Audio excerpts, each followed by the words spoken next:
We came here from Nairobi on behalf of national government to look at the preparations for the interment of our second president, His Excellency President Daniel Arap Moi, that will happen on Wednesday here, and the service that will take place here before the interment ceremony. We have spent quite some time here. As you can see, I'm accompanied by the chairman of the National State Funeral Committee, the Head of Public Service, Mr. Joseph Kinyua, our CDF General Mwatete, our Inspector General, Mr. Hilary Mutyambai, and the rest of the members. Our team on the ground here is coordinated by our RC Rift Valley, Mr. George Natembea, whom you have met, and we have several colleagues from KDF who are here, from the National Police Service and the National Government Administration. We are grateful to the Vice Chancellor of Kabarak University, who has been with us throughout, and Mr. Paul Jemongorem, who represents the family in this planning. And we have compared notes at every point. We've walked through how the function will happen on Wednesday and what will be done. We are satisfied that the preparations are going on very well. The bits that are not done, we have agreed to increase the numbers of our security personnel and others who are involved in this so that we can continue to prepare the grounds.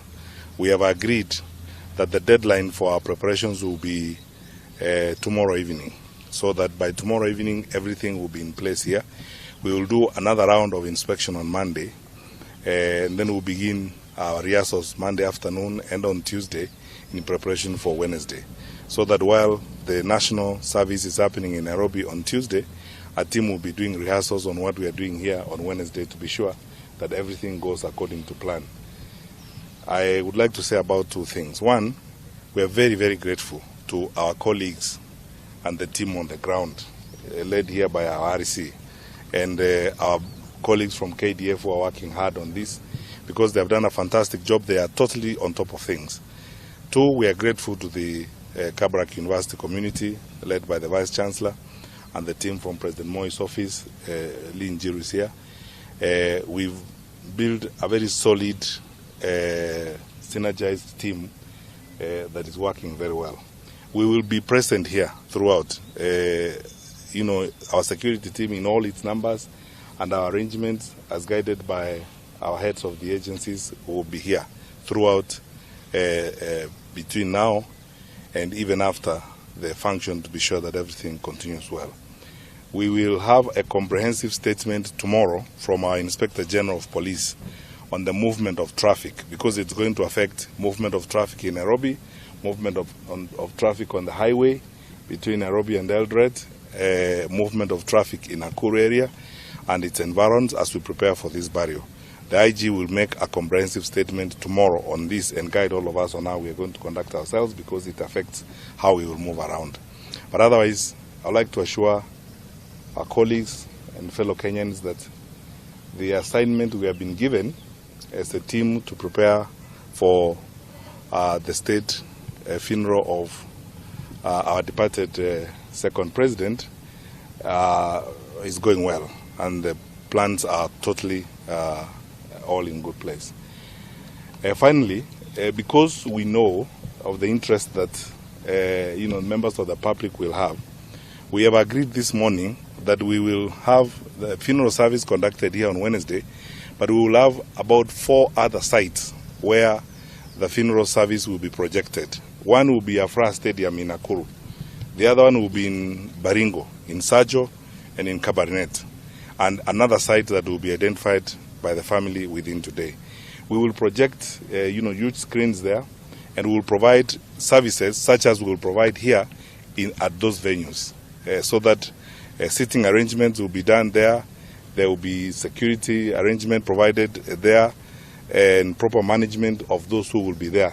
In some of those areas like Afra, we may actually have some clergy who will arrive there early and begin conducting some localized service before we start projecting the main service from Kabarak. So those of our fellow citizens in Nakuru, for example, instead of coming up this way and sometimes, because we know that this road is going to be very busy on that day, they will be fine. They will attend the service fully and participate in it fully from Afra Stadium. And those of our fellow Kenyans from Baringo and Sacho, they will attend the funeral service that is taking place here fully. They will participate fully from Sacho and from Kabarnet, as it were. So these arrangements are being done, and as I said, we will provide the same service basically at those venues. We will have our security personnel there, we will have our protocol people there, and we will look after the Wananchi who will be attending the service from those venues as though they were actually here at Kabarak, as it were. This is intended to make it easier for them. It's intended to make it easier for our security personnel also to manage the crowds, and easier for all of us as we move around during this particular time.